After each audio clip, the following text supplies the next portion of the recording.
बरं त्यांच्याकडे देऊ का? इकडे मम्मीला बोलायचंय तुमच्याशी. लवकर या. नाही बोलणार तर ते सांग बाहेर गेलो बाहेर. होय का? बघते तुमच्याकडे फोन झाले. बरं चालेल मम्मी, करते नंतर. मला काम पडलेत. साहेब, माझ्या मम्मीचा फोन चालू होता आता, पण जावयाला बोलायला टायमिंग नाही वाटतं है ना? काय म्हणते? सासरवाडीच्या लोकांना बोलायलाच तुम्हाला नको वाटतं. काय बहाणे सांगता प्रत्येक वेळेस तुम्ही?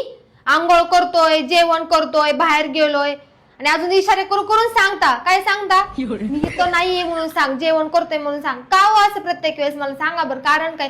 मी ह्याच्या आधी पण लय वेळेस पाहिलं तुमचं, पण आता मी म्हणलं तुम्हाला बोलावंच. काय कारण मला सांगा बरं. अरे तुला माहिती आहे ना माझे काम असतात, एक तुम्हाला नाही जमत, म्हणजे कामामुळे नाही जमत बोलायला. मी कोणाशी जास्त बोलत नाही. तुला काय काम असते तुमच्या घरच्यांशी बोलायला? कसं टायमिंग असतं? 2-2, 3-3 तास रात्रीचे व्हिडिओ कॉल चालू असते, तिथं बरं टायमिंग असतं तुम्हाला. आणि 2 शब्द बोलायला टायमिंग नाही का? लग्नानंतर लय बोलत होते वर्षभर, सासरवाडी लय गोड होती, हाय का नाही? आता काय झालं हो?